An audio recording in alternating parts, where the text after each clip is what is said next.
Everyone, welcome to my YouTube channel study टॉर। आज मैं लेकर आ गई हूँ मौर्य साम्राज्य का पार्ट 2, जिसमें आज हम लोग अशोक के धर्म के बारे में देखेंगे। अशोक हमने स्टार्ट कर दिया था, परसों हम लोग देखे थे पार्ट 1 वीडियो में। अगर आपने नहीं देखा है अभी तक तो डिस्क्रिप्शन में आपके दिया हुआ है लिंक, उसमें आप देख सकते हैं। नहीं तो प्लेलिस्ट में जाके आप हिस्ट्री कॉन्सेप्ट करके प्लेलिस्ट बनाया हुआ है, उसमें आपको मिल जाएंगे सारे पार्ट। इसमें आपको हमने जैन धर्म कंप्लीट करवा दिया है, बौद्ध धर्म कंप्लीट करवा दिया और मौर्य साम्राज्य का पार्ट 1 हो गया है, पार्ट 2 ये है। अगर आप मेरे चैनल पर न्यू हैं तो सब्सक्राइब करना नहीं भूलिएगा और अपने दोस्तों के साथ भी शेयर करिएगा। और हाँ, कोशिश करिएगा कि वीडियो पूरा देखें, तब आपको समझ में आएगा कि हम क्या बताने की कोशिश कर रहे हैं वीडियो में और अब तक आपने क्या पढ़ा है। और एक बार जो लूसेंट वगैरह से जो पढ़ा और एक बार आप पूरे बुक को मेरे साथ रीडिंग दे लेते हैं। और अगर आप चाहते हैं तो PDF भी मैं इसका प्रोवाइड करवा दूँगी आपको। कमेंट आप करिएगा, मैं आपको टेलीग्राम पे इसका PDF दे दूँगी। एक बार आप वीडियो देखने के बाद आप खुद से भी पढ़ सकते हैं, तो आपका कंसेप्ट भी क्लियर हो जाएगा। ठीक है, तो चलिए शुरू करते हैं बिना टाइम वेस्ट किए। आज देखते हैं अशोक का धर्म। विद्वानों के बीच अशोक के धर्म के विषय में विभिन्न मत हैं। भाब्रू अभिलेख से प्रमाणित होता है कि उसका व्यक्तिगत बौद्ध धर्म जो था वो बौद्ध धर्म था, ठीक है, जिसमें अशोक स्पष्ट रूप से बुद्ध धर्म तथा संघ का अभिवादन करता है। दीपवंश और महावंश ये बौद्ध ग्रंथ है, ठीक है। दीपवंश तथा महावंश के अनुसार अशोक के शासन के चौथे वर्ष में निग्रोध नामक भिक्षु ने उसे बौद्ध धर्म में दीक्षित किया था, ठीक है। निग्रोध नामक भिक्षु ने उसे बौद्ध धर्म में दीक्षित किया था। ये किसके अनुसार है? ये दीपवंश और महावंश। ये ध्यान रखना है कि किसके अनुसार पूछ रहा है, ठीक है, क्योंकि अब तक आपने लूसेंट वगैरह में पढ़ा होगा उपगुप्त, वो बहुत ज़्यादा कॉमन है उपगुप्त, कि ये बौद्ध धर्म का दीक्षित किया था अशोक को उपगुप्त ने। लेकिन ये निग्रोध भी ये भी सही है, किसके अकॉर्डिंग? दीपवंश महावंश। क्वेश्चन को ध्यान से पढ़ना बहुत जरूरी है। अगर क्वेश्चन में दीपवंश और महावंश के अनुसार दिया होगा तब आपका निग्रोध आंसर होगा, इसको ध्यान में जरूर रखिएगा, ठीक है। चलिए आगे देखते हैं। उसके बाद मोगली पुत्तिस के प्रभाव में आकर वो पूर्ण रूप से बौद्ध हो गया, ठीक है। यहाँ पे देखिए, पहला मिक्स आपका दीपवंश महावंश के अनुसार निग्रोध आपको ये दीक्षित किया बौद्ध धर्म में अशोक को। उसके बाद मोगली पुत्तिस के भी प्रभाव में आकर वो बता रहे हैं कि वो बौद्ध हो गया। दिव्य वादन में कहता है कि अशोक को उपगुप्त ने दीक्षित किया था बौद्ध धर्म में, ठीक है। दिव्य वादन के अनुसार ये भी बौद्ध ग्रंथ ही है, इसके अनुसार कौन किया था? उपगुप्त ने, ठीक है। ये भी एक तरह का ये बौद्ध भिक्षु ही था और निग्रोध भी बौद्ध भिक्षु ही था। चलिए आगे देखते हैं। दीपवंश आपका श्रृंगा का प्राचीनतम इतिहास इसमें बताता है, ठीक है। महावंश में भी आपका श्रृंगा का ही इतिहास है, लेकिन दीपवंश का प्राचीनतम इतिहास है। बौद्ध धर्म का प्रचार। अशोक प्रथम सम्राट था जिसने बौद्ध धर्म को अंतर्राष्ट्रीय ख्याति प्राप्त करने के लिए धर्म महामात्रों की नियुक्ति की थी। उसने धर्म यात्राएं की तथा धर्म सिद्धांतों को स्वयं अपना कर व्यक्तिगत आदर्श प्रस्तुत किया। राज्याभिषेक के 20वें वर्ष वह बुद्ध की जन्मस्थली लुम्बिनी, जो कि नेपाल में है, तथा उसने ग्राम कर मुक्त कर दिया। लुम्बिनी में क्या किया? लुम्बिनी गया और उसने क्या किया? ग्राम कर को मुक्त कर दिया, ठीक है, मतलब हटा दिया। और साथ ही बलि कर का सिर्फ 1/8वां भाग 1/8 भाग लेना तय किया। उसने निगलीवा में कनक मुनि के स्तूप को संवर्धित एवं द्विगुणित करवाया। कहा जाता है कि उसने 84,000 स्तूप का निर्माण करवाया। उसने धर्म के सिद्धांतों को चट्टान, शिलाओं, स्तंभों और गुफाओं पर खुदवाया। उसने बौद्ध धर्म के राजकीय धर्म बनाया, ठीक है, बौद्ध धर्म को राजकीय धर्म बना दिया। उसने कौशाम्बी, पाटलिपुत्र, सारनाथ आदि स्थानों पर बौद्ध विहार तथा मठों की स्थापना की। उसी के काल में तीसरी बौद्ध महासभा का आयोजन हुआ। उसने विदेशों में भी धर्म प्रचारक भेजे। उसका पुत्र महेंद्र और संघमित्रा बौद्ध धर्म के प्रचार के लिए लंका गए थे। उसने एक शिलालेख में इस प्रकार लिखा: चोर, पांडे, सत्यपुत्र, केरलपुत्र, ताम्रपाणी के सीमांत राजा और यूनान का राजा एंटियोकस तथा उसके पड़ोसी अशोक के धर्म के अनुयायी हैं, ठीक है। सॉरी, यहाँ पे देखिए, हाँ, कहाँ हम लोग थे? चोर, पांडे, सत्यपुत्र, केरलपुत्र, ताम्रपाणी के सीमांत राजा और यूनान का राजा एंटियोकस तथा उसके पड़ोसी अशोक के धर्म के अनुयायी थे। महावंश से पता चलता है कि लंका के राजा तिस और उसकी संपूर्ण प्रजा ने बौद्ध धर्म को स्वीकार कर लिया था। ये किससे पता चलता है? ये महावंश बौद्ध ग्रंथ से पता चलता है, ठीक है। अतः यह भी स्वीकार किया जाता है कि अशोक ने बौद्ध धर्म को राजधर्म ही नहीं अपितु विश्व धर्म बना लिया था। अशोक का धम्म, अब हम लोग धम्म देखेंगे। अशोक का धम्म वास्तव में एक आचार संहिता थी। क्या थी? ये जो धम्म थी वास्तव में क्या थी? आचार संहिता। ये एक तरह का रूल बुक थी, ठीक है, जिसमें सभी धर्मों का निचोड़ था। अशोक के धर्म की परिभाषा राहुलोवाद से ली गई है। अपने दूसरे स्तंभ लेख में अशोक स्वयं प्रश्न करता है, धम्म क्या है? किस अभिलेख ये करता है? किस दूसरे स्तंभ लेख में स्वयं प्रश्न करता है, धम्म क्या है? इसका उत्तर वह स्वयं दूसरे तथा 7वें स्तंभ लेख में देता है, जहाँ उसने धम्म के गुण गिनाए हैं। अपने 11वें शिलालेख में अशोक ने धम्मदान की तुलना सामान्य दान से की थी। धम्मदान की तुलना किससे की? सामान्य दान से की थी, और ये 11वें शिलालेख में की है, ठीक है। तथा धम्मदान को श्रेष्ठ एवं महाफल वाला बताया। अशोक ने जिस धर्म अर्थात दया के धर्म को अपनाया उसके मूल सिद्धांत क्या थे, तो देख लेते हैं। संयम अर्थात इंद्रियों पर अंकुश, भाव शुद्धि अर्थात विचारों की पवित्रता, कृतज्ञता, दृढ़ भक्ति, दया, दान, सूची अर्थात स्वच्छता, सत्य, शुश्रूषा अर्थात सेवा, संप्रतिपत्ति अर्थात सहायता, अपिचित अर्थात श्रद्धा। अपने कार्यों और उपलब्धियों के लिए अशोक की तुलना धर्म को लेकर रोमन सम्राट कॉन्स्टेंटाइन ने से दार्शनिकता और धर्म की दृष्टि से मार्कस ऑरेलियस से राज्य विस्तार और राज्य प्रणाली की दृष्टि से रखकर शार्लेमेन से की गई, ठीक है। अपने कार्य और उपलब्धि के लिए अशोक की तुलना किससे की गई? तो रोमन सम्राट कॉन्स्टेंटाइन से की गई। दार्शनिकता और धर्म की दृष्टि से किससे की गई? तो मार्कस ऑरेलियस से की गई। राज्य विस्तार और राज्य प्रणाली की दृष्टि में रख रखाव शार्लेमेन से की गई। उसकी तुलना विभिन्न क्षेत्रों में रोमन सम्राट Antonius, Akbar, Caesar, Napoleon, Saint Paul आदि से भी की गई, ठीक है।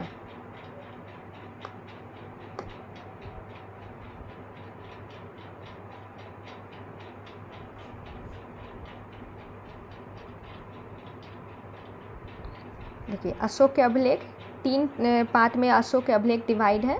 पहला है शिलालेख, दूसरा है स्तंभलेख, तीसरा गुहालेख। शिलालेख, स्तंभलेख, गुहालेख, जो पत्थरों पे होते हैं वो गुहालेख, स्तंभ, और ये शिलालेख। शिलालेख भी 2 प्रकार के, दीर्घ शिलालेख और लघु शिलालेख। स्तंभ शिलालेख आपका दीर्घ स्तंभलेख और लघु स्तंभलेख में डिवाइड है, ठीक है।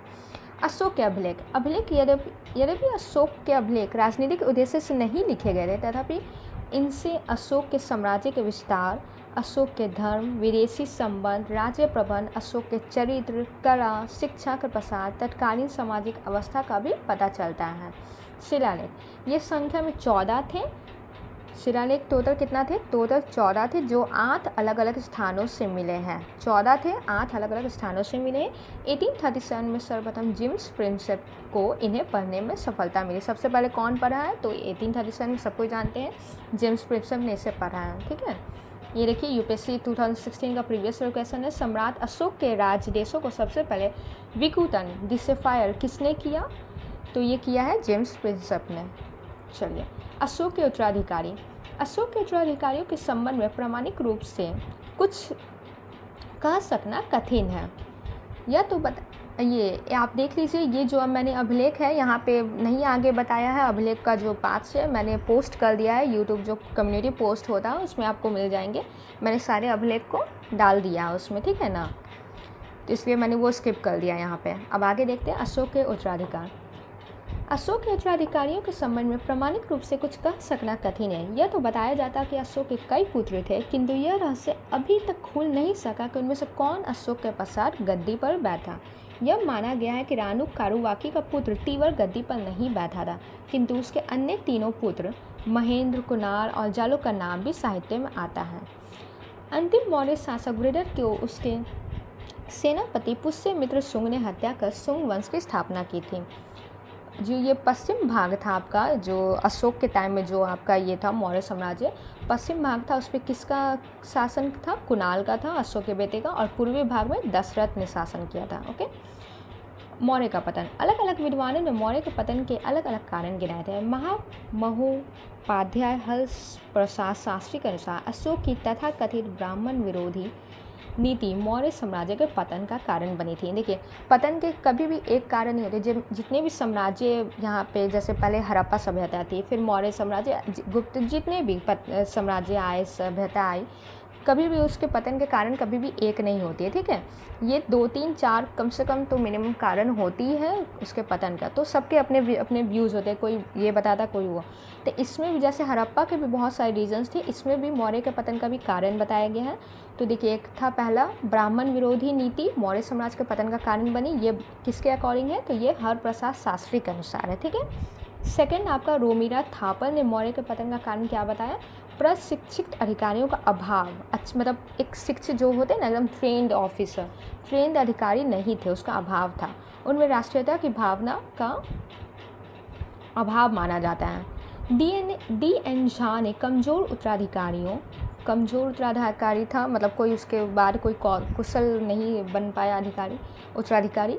डॉक्टर हेमचंद्र राय चौधरी ने सीमांत प्रदेशों के प्रांतों के राज्यपाल के अत्याचार तथा दीदी कौशाम्बी ने मौर्यकालीन खराब आर्थिक स्थिति को मौर्य साम्राज्य के पतन का कारण बताया। खराब आर्थिक स्थिति ने किसने बताया? दीदी कौशाम्बी ने। ठीक है। संक्षेप में प्रांतों में स्वतंत्रता की प्रवृत्ति, कमजोर उत्तराधिकारी, यवन आक्रमण। देखिए, यवन आपका, देखिए जो यवन राज्य है ये आपका कहाँ है हम बता देते हैं। ये आपका इंडो ग्रीक, जैसे आप सुने होंगे हिंद यूनानी, तो इंडो ग्रीक आप कहाँ से आए थे? तो ये जो आपका भारत है, ये हमारा भारत है जो, ठीक है, तो ये जो भारत है, तो ये वाला जो पार्ट है पहले का, जो अफ़गानिस्तान वाला एरिया है, अफ़गानिस्तान, यहाँ पंजाब, सिंध, तो ये वाला एरिया को इंडो ग्रीक कहते हैं। ठीक है, इंडो ग्रीक यहीं के थे यवन राज्य। ओके, तो आपका यवन आक्रमण, जो यहाँ पे फिर यवन लोग आए, इंडो ग्रीक लोग आए, वहाँ का आक्रमण शुरू हुआ। तो और धम्म विजय की नीति का दुरुपयोग प्रमुख रूप से इस विशाल साम्राज्य के पतन का कारण बनी। अब महत्वपूर्ण तथ्य देख लेते हैं। अशोक ने भाब्रू शिलालेख में स्वयं को प्रियदर्शी राजा मागधे कहा है। ठीक है, प्रियदर्शी राजा मागधे कहा है। अशोक ने अपनी पुत्री चारुमती के लिए नेपाल में देवपतन नामक नगर बसाया था। कौन सा नगर बसाया था? नेपाल में देवपतन। और अपनी पुत्री चारुमती के लिए। 236 ईसा पूर्व में अशोक ने खेतान का दौरा किया था। अशोक का अनुसरण कर श्रीलंका के राजा तिस ने भी देवनाम प्रिय की उपाधि धारण की। इस टाइप के क्वेश्चन कई बार पूछ लिए जाते हैं कि किसके प्रभाव में या किसके अनुसरण में देवनाम प्रिय की उपाधि धारण की थी, या अशोक के अलावा किसने की थी देवनाम प्रिय की उपाधि? तो ये था श्रीलंका के राजा तिस ने। ठीक है। मौर्य काल में सामूहिक समारोह को प्रवहन कहा जाता था। सामूहिक समारोह को प्रवहन कहा जाता था। प्रादेशिक रज्जुक यक्तुक को प्रत्येक वर्ष धर्म प्रचार के लिए भेजा जाता था, जिसे अनुसंधान कहते थे। महास्थान सहगौरा अभिलेख में दुर्भिक्ष के अवसर पर राज्य कोषागार से अनाज वितरण का विवरण मिलता है। चंद्रगुप्त के राज्यपाल पुष्यगुप्त ने जूनागढ़ यानी गिरनार अभिलेख की सुदर्शन झील का निर्माण कराया। दीपवंश एवं महावंश के अनुसार निग्रोध के प्रवचन से प्रभावित होकर अशोक ने राज्याभिषेक के 4थे वर्ष में बौद्ध धर्म का ग्रहण किया था। अब मौर्यकालीन प्रशासन देख लेते हैं। ठीक है, मौर्य साम्राज्य का प्रशासन केंद्रीकृत था, किंतु राजा अपने अधिकारों के प्रति अधिक निरंकुश नहीं था। ठीक है, क्या था? मौर्य साम्राज्य का प्रशासन केंद्रीकृत था, सेंट्रलाइज्ड था, किंतु राजा अपने अधिकारों के प्रति अधिक निरंकुश नहीं था। सारे अधिकार और शक्तियां राजा के पास होती थी। राजा साम्राज्य के सभी महत्वपूर्ण पदों पर योग्य व्यक्तियों की नियुक्ति करता था। साम्राज्य मुख्यमंत्री तथा पुरोहित की नियुक्ति से पूर्व उनके चरित्र को खूब जांचा परखा जाता था, जिसे उपधा परीक्षण कहा जाता था। राजा की निजी सुरक्षा हेतु सशस्त्र अंगरक्षिकाएँ होती थी। कौटिल्य ने राजा के सप्तांग सिद्धांत में राजा, अमात्य, जनपद, दुर्ग, कोष, दंड एवं मित्र की व्याख्या की है। चंद्रगुप्त के समय मौर्य साम्राज्य के अंतर्गत 4 प्रांत थे। ये 4 प्रांत कौन कौन थे? ये बहुत इंपॉर्टेंट है, ये देख लीजिए। उत्तरापद, जिसे बांटा गया था, उत्तरापद 4 प्रांत में बांटा गया था। उत्तरापद में कौन कौन था आपका? तो कंबोज, गंधार, कश्मीर, पंजाब एवं अफगानिस्तान का क्षेत्र आपका उत्तरापद था। अवंतीय राष्ट्र, इसमें आपका था काठियावाड़, गुजरात, मारवा, राजपूताना का क्षेत्र। प्राच्य या प्राची में आपका उत्तर प्रदेश, बिहार, बंगाल का क्षेत्र था। और दक्षिणापथ में आपका विंध्य के दक्षिण का समस्त क्षेत्र था। ठीक है, ये आपका जैसे हो गया भारत हो गया, ये आपका उत्तरापथ, इधर वाला उत्तरापथ हो गया आपका कंबोज, गंधार, कश्मीर, पंजाब और अफगानिस्तान, इधर वाला हो गया। फिर आपका प्राची ये इधर हो गया यूपी, बिहार और बंगाल। इधर आपका विंध्य के नीचे वाला क्षेत्र हो गया, विंध्य के दक्षिण का समस्त क्षेत्र हो गया दक्षिणापथ। और इधर वाला आपका गुजरात, काठियावाड़, मारवा, इधर हो गया आपका अवंती राष्ट्र। ठीक है, मौर्य साम्राज्य के 5 प्रांत, इसके 5 प्रांत कौन कौन से थे अभी हमने देखा। उत्तरापथ की राजधानी तक्षशिला थी। ठीक है, मंडल इसके साकल और कंधार थे। पश्चिमी की उज्जैनी थी, दक्षिणापथ स्वर्णगिरी, मध्य की पाटलिपुत्र थी राजधानी और इसकी मंडल थे कौशाम्बी और पुंड्रवर्धन। ठीक है, पूर्वी की आपकी तोसली थी। चलिए केंद्रीय शासन देख लेते हैं। सम्राट शासन का सर्वोच्च अधिकारी था। वह कार्यपालिका, व्यवस्थापिका एवं न्यायपालिका का प्रमुख था। मौर्य काल में सम्राट की सहायता के लिए एक मंत्री परिषद होती थी जिनमें 12, 16, 20 सदस्य होते थे। इन सदस्यों को 12,000 पन वेतन के रूप में दिए जाते थे। कौटिल्य के अनुसार बड़ी मंत्री परिषद रखना राजन के अपने हित में है और इससे इसकी शक्ति बढ़ती थी। सामान्यतः क्या होता था, निर्णय बहुमत से लिए जाते थे, लेकिन राष्ट्र हित हेतु राजा अल्पमत निर्णय भी स्वीकार कर सकता था। ठीक है, मंत्री परिषद। कौटिल्य के अर्थशास्त्र में मंत्रियों के लिए तीर्थ शब्द का प्रयोग हुआ है। ठीक है, अर्थशास्त्र में मंत्री के लिए क्या प्रयोग हुआ, तीर्थ शब्द। इसका संख्या 18 बताई गई है। ठीक है, ये देखिए 18 तीर्थों की संख्या यानी मंत्रियों की संख्या नंबर है। मंत्री या प्रधानमंत्री, फिर होते थे पुरोहित, सेनापति, युवराज, शासक वंश संबंध, दौवरिक, राज दरबार, सीमा या अन्य राजकीय दरों का संरक्षक था। ठीक है, सामहर्ता, ये आपका बहुत इंपॉर्टेंट है, अक्सर पूछा जाता है। सामहर्ता आय का संहर्ता, सन्निधाता राजकीय कोष का अध्यक्ष, प्रदेष्टा फौजदारी न्यायालय का अध्यक्ष, नायक नगर रक्षा का अध्यक्ष, पौर नगर का कोतवाल। ठीक है, फिर दंडपाल पुलिस एवं अनुशासन विभाग का अध्यक्ष, अंतपाल सीमावर्ती दुर्गों का रक्षक। ठीक है, इसे मैं आपको डाल दूंगी, आपका ये पोस्ट में डाल दूंगी। इनमें पुरोहित प्रधानमंत्री तथा सेनापति को 48,000 पाउंड, समाहर्ता तथा सन्निधाता को 24,000 पाउंड वार्षिक वेतन के रूप में मिलते थे। अन्य अधिष्ठ कर्मचारी, इसमें भी आपका देख लीजिए, सारे इंपॉर्टेंट नहीं है, अक्सर जो पूछे जाते हैं ये आपके गणिका जो कि वैश्य, चोरजू चोर से ही पता चला कि चोर पकड़ने वाला। ठीक है, फिर आपका यहाँ पे हो गया नाग वनपाल यानी हाथियों का रक्षक, नदीपाल नदी रक्षक। फिर आपका हो गया तत्पुरुष लेखक, लिपिक अधिकारी था। ठीक है, अर्थशास्त्र के अनुसार अध्यक्षों का विवरण, इसमें भी आपका देख लीजिए, गणिका अध्यक्ष, वेश्याओं का निरीक्षक, ये आपको याद रखना है, सुराध्यक्ष, आबाकारी विभाग का अध्यक्ष। ठीक है, चलिए आगे देखते हैं। इसमें इम्पॉर्टेंट है लक्षणाध्यक्ष, टकसाल का प्रमुख, फिर है आपका कोष्ठगारा अध्यक्ष, इसका हो गया गोदाम का अध्यक्ष। उसके बाद आपका सीता अध्यक्ष, ये अक्सर पूछे जाते हैं, राजस्व भूमि का अध्यक्ष। ठीक है, ये आप देख लीजिएगा, मैं डाल दूंगी। प्रांतीय शासन, प्रांतों का शासन राज परिवार के ही किसी वस्तु द्वारा चलाया जाता था। प्रांतों के शासक के अशोक के अभिलेखों में कुमार या आर्यपुत्र कहा गया। अर्थशास्त्र के अनुसार प्रदेशता मंडल के प्रधान होता था, जिसे अशोक के अभिलेख में प्रादेशिक कहा गया। जिले के शासन को स्थानिक चलाता था, जो संहर्ता के नीचे काम करता था। ठीक है, प्रांत का क्या होता था, शासन राज परिवार ही चलाता था। प्रांतों के शासक को अशोक के अभिलेख में क्या कहा गया, कुमार या आर्यपुत्र। अर्थशास्त्र के अनुसार प्रदेशता मंडल का प्रधान होता था, जिससे अशोक के अभिलेख में प्रादेशिक कहा गया। जिले का शासन स्थानिक होता था, जो संहर्ता होता था उसके नीचे क्या होता था, स्थानिक होता था। ठीक है, जो जिले का प्रशासन करता था। मेगास्नीस के अनुसार जिले के अधिकारियों को एग्रोनोमोई कहा जाता था। स्थानिक के अधीन गोप होते थे। अब स्थानिक के अधीन कौन होते थे, गोप होते थे, यानी उसके भी नीचे, जो एक साथ कई गांवों का शासन चलाते थे। प्रदेश का कार्य स्थानिक गोप ग्राम अधिकारियों को कार्य की जांच करना था। नगर शासन, मौर्य काल में प्रांत कई जनपदों में विभक्त था। इसमें स्थानीय, द्रोणमुख, खारवतिक, संघन 4 श्रेणियाँ थीं। प्रत्येक श्रेणी के अंतर्गत क्या थे, क्रमशः 800, 400, 200, 100 ग्राम होते थे। इन संस्थानों को प्रमुख युक्त नामक अधिकारी की सहायता से प्रशासन चलाते थे। मौर्य युग में प्रमुख नगरों का प्रशासन नगर पालिका द्वारा चलाया जाता था। मेगास्थनीज ने क्या किया था, ये पाटलिपुत्र के शासन को 30 सदस्यों वाली 6 समितियों का वर्णन किया था। 30 सदस्य वाली 6 समिति, यानी टोटल 6 समिति थी, उसमें कितने सदस्य थे, 30 सदस्य थे। ठीक है, ये क्वेश्चन पूछा हुआ है, ये ध्यान रखिएगा। नगर प्रशासन की समितियाँ, अब नगर प्रशासन की समिति आप देख लीजिए, ये सब मैं डाल दूंगी PDF में। ग्राम शासन, ग्राम प्रशासन की सबसे छोटी इकाई थी। ठीक है, ग्राम प्रशासन की सबसे छोटी इकाई थी। इसका अध्यक्ष ग्रामीण कहलाता था, जो वेतनभोगी कर्मचारी नहीं था, ग्रामवासियों द्वारा निर्वाचित होता था। ठीक है, ये क्या था, वेतनभोगी कर्मचारी नहीं होता था, जो आपका ये ग्रामीण कहलाता था अध्यक्ष। इसका ग्रामवासियों द्वारा निर्वाचन होता था। सामान्यतः राज्य ग्राम के शासन में हस्तक्षेप नहीं करता था।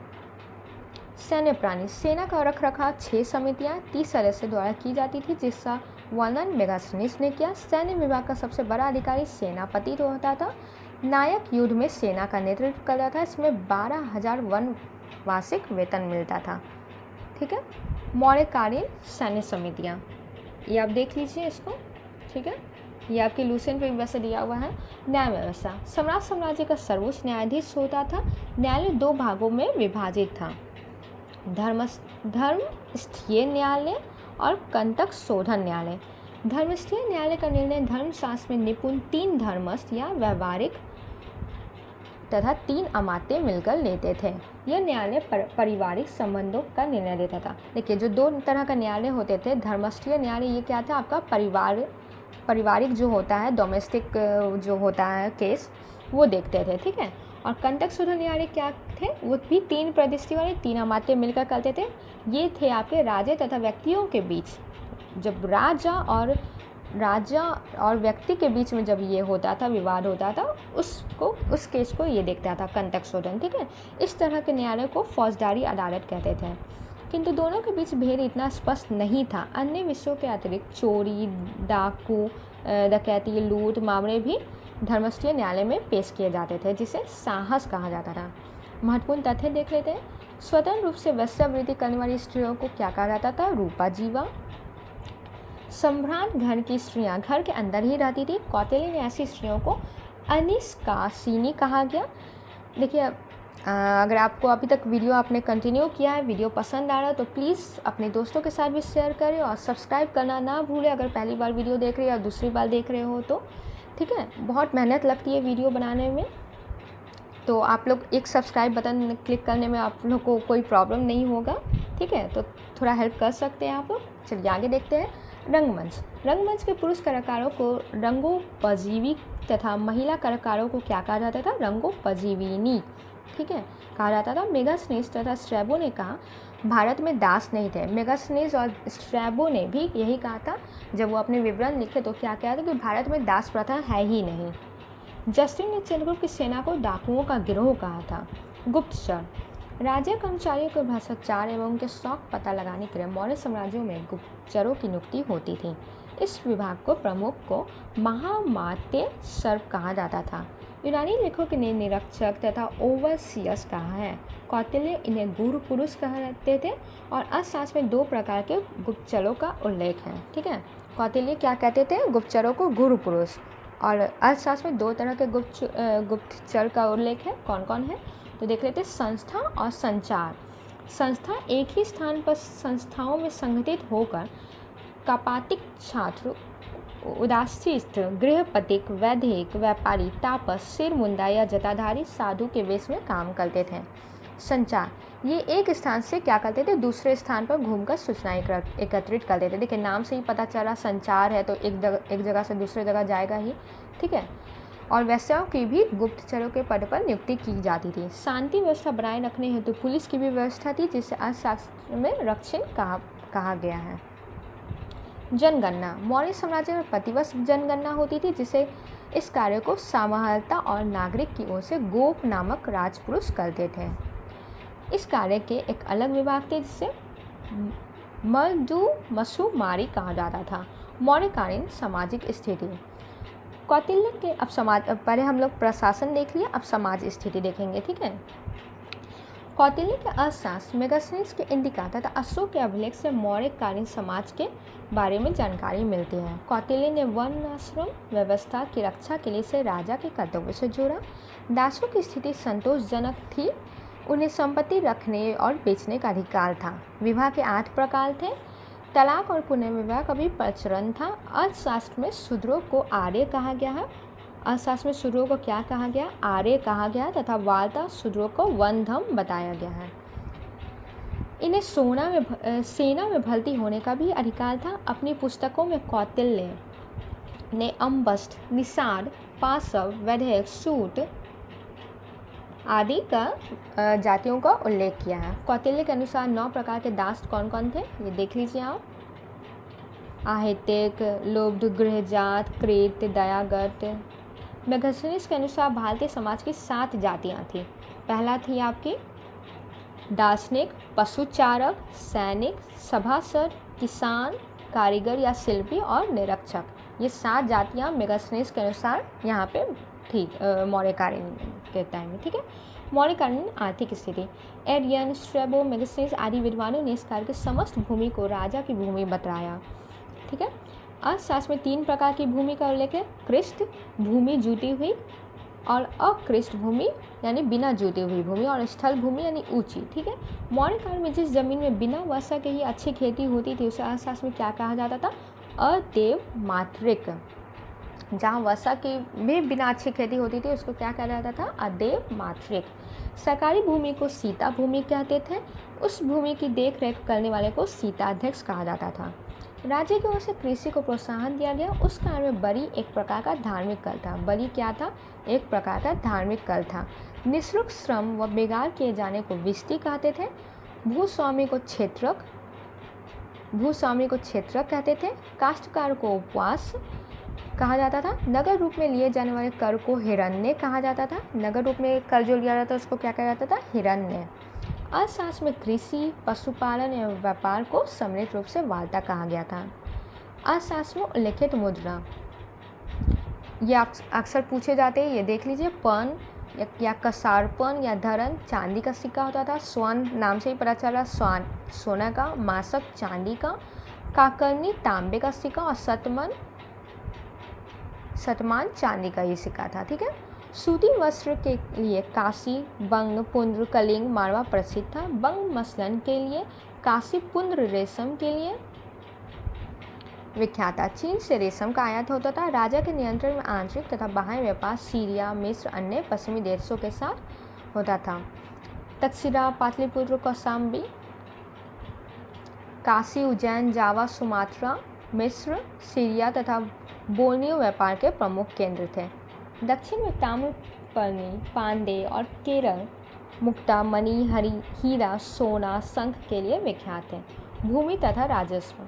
राज्य की आय का मुख्य स्रोत क्या था? भूमि कर था। सिद्धांतः यह उपज 1/6 भाग होता था, लेकिन व्यवहारतः यह 25% तक देना होता था। भूमि पर राज्य का, कृषक दोनों का अधिकार होता था। भूमि कर को भाग कहा जाता था। इसका संग्रह ध्रुवीकरण करता था। राज्य की भूमि से प्राप्त आय को क्या कहा जाता था? सीता। ठीक है, कृषकों की सिंचाई कर भी देना होता था। स्थानिक तथा गो नामक पदाधिकारी प्रांतों से कर एकत्र करते थे। ठीक है, ये आप देख लीजिए। धार्मिक दशा। मौर्य काल में वैदिक, बौद्ध, जैन, आजीविक धर्म प्रचलित थे। पतंजलि के अनुसार मौर्य काल में देवताओं की मूर्ति को बेचा जाता था। देव मूर्ति बनाने वाले शिल्पकार को देवता कारू कहा जाता है। ब्राह्मणों को राज्य से कर मुक्त भूमि दान में मिलती थी। इस प्रकार की भूमि को ब्राह्मोदय कहलाती थी। अशोक के काल में बौद्ध धर्म राजकीय धर्म था, जबकि अशोक का उत्तराधिकारी संप्रति जैन धर्म का संरक्षण था। ठीक है, आपका चंद्रगुप्त मौर्य भी जैन धर्म का था, फिर उसके बाद आपका अशोक फिर बौद्ध हो गया, और फिर उसका उत्तराधिकारी फिर जैन हो गया। ठीक है, आज के लिए इतना ही। हमारा मौर्य साम्राज्य कंप्लीट हो गया। मिलते हैं नेक्स्ट वीडियो में नेक्स्ट टॉपिक के साथ। Thank you.